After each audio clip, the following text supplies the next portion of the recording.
memahami Madani ini ialah sekadar menginsafi bahawa tanggungjawab kita mengangkat martabat insan sebagai karamah insaniah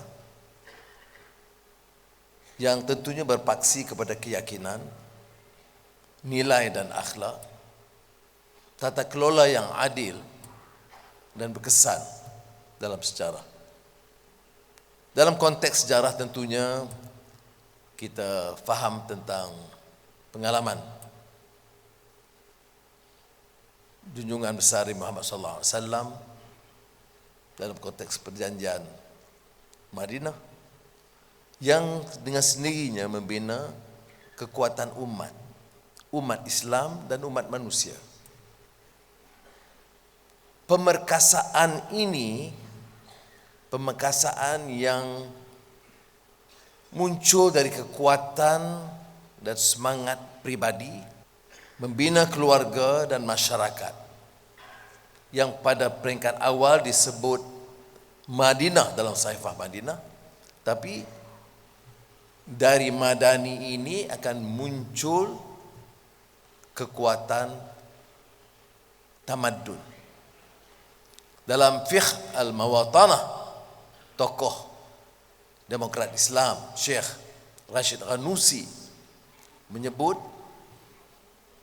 dan menggesa masyarakat supaya bukan sekadar membina, memperkukuh keyakinan dan kefahaman, tetapi membina suatu tradisi dan budaya yang mampu membina tamadun kehidupan manusia. Amartya Sen, pemenang Nobel Ekonomi yang terkenal, menyatakan di antara lain, while democracy is not yet universally practiced, nor indeed uniformly accepted in the general climate of world opinion, democratic governance has now achieved the status of being taken to be generally right. Kata akar ini adalah democratic governance yang seringkali kita kesampingkan kerana hanya kita bicarakan soal demokrasi dan proses pilihan raya. Mengenepikan bahawa demokrasi itu bermakna hanya sekiranya kita memertabatkan manusia, dignity of man, yang merangkul kekuatan baru, membangkitkan kesedaran baru dengan sistem dan tata kelola yang baik.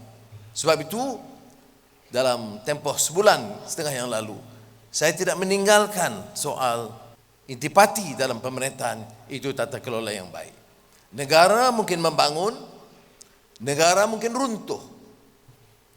Seperti Rise and Decline of the Roman Empire Gibbons, ataupun sebelumnya oleh Abdurrahman Ibn Khaldun dalam mukaddimah yang menyebut kekuatan awal asabiyah yang positif itu boleh mampu membangunkan, tetapi generasi penerus dengan kekuatan yang sama, budaya yang sama, tapi luntur idealisme dan meruntuhkan tamadun.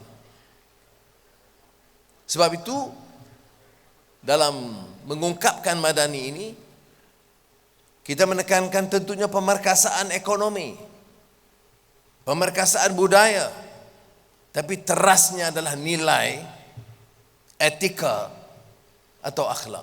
Aspek-aspek kemanusiaan yang diterima pakai oleh semua agama, semua aliran faham. Jadi bagi saya mengungkapkan Madani ini, istilahnya mungkin dianggap baru, tapi sebenarnya tidak. Mujtama' Madani itu disebut lama oleh pemikir-pemikir. Bila negara itu dipacu untuk maju dan kadang-kala tercemar kerana salah laku dan rasuah, runtuh nilai, maka perlu ada kesedaran bersama di kalangan kita untuk menghidupkan semula kekuatan leluhur bangsa dari semua kaum dan agama di Malaysia ini bahwa ada nilai-nilai murni yang harus dihidupkan dan dikembangkan semula. Faham kabilah menyebabkan kita mudah kompromi dengan rasuah dan penyelewengan, penindasan. Membangunkan kota-kota besar tanpa memikirkan nasib rakyat yang terhimpit di bawahnya. Peduli tentang gedung-gedung pasaran yang baru, tapi tidak peduli tentang kedudukan taraf gerai-gerai rakyat miskin.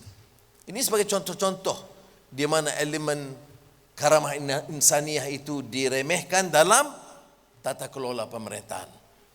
Jadi sebab itu pimpinan, baik persekutuan atau negeri dan daerah, penjawat awam dari peringkat tertinggi sehingga ke rendahnya, dalam membincangkan soal pasca pertumbuhan, pasca normal yang disebut, atau pasca COVID ini, manfaatkanlah pengalaman ini untuk belajar dari kelemahan yang lalu dan mengemukakan, bertindak sesuai dengan tuntutan baru.